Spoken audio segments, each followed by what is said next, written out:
साथ ही अगर हम गवर्नमेंट टू गवर्नमेंट एग्रीमेंट्स की बात करें या हम बात करें डिफेंस कॉपरेशन की सर, तो ये भी बात आ रही है कि एक जॉइंट वेंचर हो जर्मनी और भारत के बीच में एक जॉइंट वेंचर की बात चल रही है जिसमें कि 6 सबमरीन जॉइंटली मैन्युफैक्चर की जाए, जिससे कि भारत की जो मैरीटाइम सिक्योरिटी है उसको मजबूत किया जाए। तो जर्मनी से हम किस तरह की डिफेंस कॉपरेशन की उम्मीद रख सकते हैं? मैं सोचता हूँ कि भारत को अपना मैरीटाइम सिक्योरिटी को मजबूत करने के लिए जहाँ कहीं से भी हमको अ, अपना आत्मनिर्भरता का कैंपेन को ध्यान में रखते हुए मदद मिल सकती है, कोऑपरेशन हो सकता है, हमें करना चाहिए।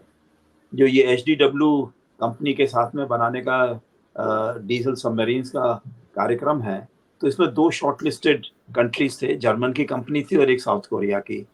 तो उसमें अभी तक साउथ कोरियन कंपनी आगे चल रही थी। अब जो है इस समय, चूँकि अभी एग्रीमेंट साइन तो नहीं हुआ, लेकिन लगता ये है कि जिस तरह की बातचीत चल रही है जर्मनी के साथ में, तो शायद वो कुछ उन्होंने टर्म्स ऐसी रखी हैं जो ज़्यादा सूटेबल हो सकती हैं भारतीयों के लिए।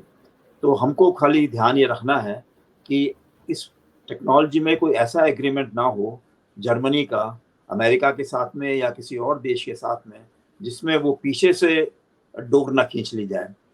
क्योंकि देखिए इन सब चीज़ों में ये है, चाहे साउथ कोरिया हो, चाहे जर्मनी हो, ये अमेरिका के बहुत ही नज़दीकी देश हैं। और जब तक अमेरिका का हमारे साथ में हाईएस्ट लेवल का टेक्नोलॉजी ट्रांसफ़र का जी। एग्रीमेंट नहीं हो जाता है, वो उनका कहीं भी टेक्नोलॉजिकल कोऑपरेशन होगा किसी भी देश के साथ में, वो उसके डिफेंस कोऑपरेशन को भारत के साथ में आगे बढ़ने नहीं देंगे। तो हमको ये ध्यान रखना है कि पूरे तरीके से जो है, जर्मनी का जो हम ये 6 ये ले रहे हैं न्यूक्लियर सबमरीन, वो आगे जाना चाहिए। इस तरह से हमने ध्यान है कि फ्रांस वालों ने भी कोशिश करी है कि न्यूक्लियर सबमरीन के क्षेत्र में हमारे साथ मदद करें, लेकिन अभी तक खाली रूस के साथ में इस तरह का वो बन पाया है। जर्मन टेक्नोलॉजी का फ़ायदा हमको नज़र ये आ रहा है कि ये डीप सी में जा सकती है।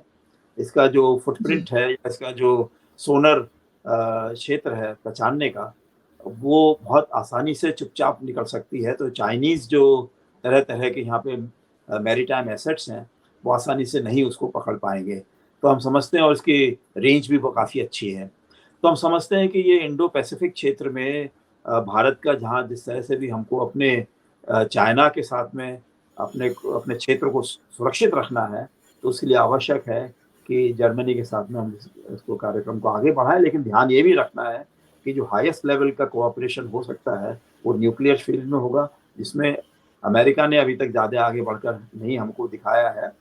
फ्रांस ने थोड़ा-सा ऑफ़र किया और रशिया के साथ हमारे कोऑपरेशन थोड़ा आगे बढ़ा है उसमें।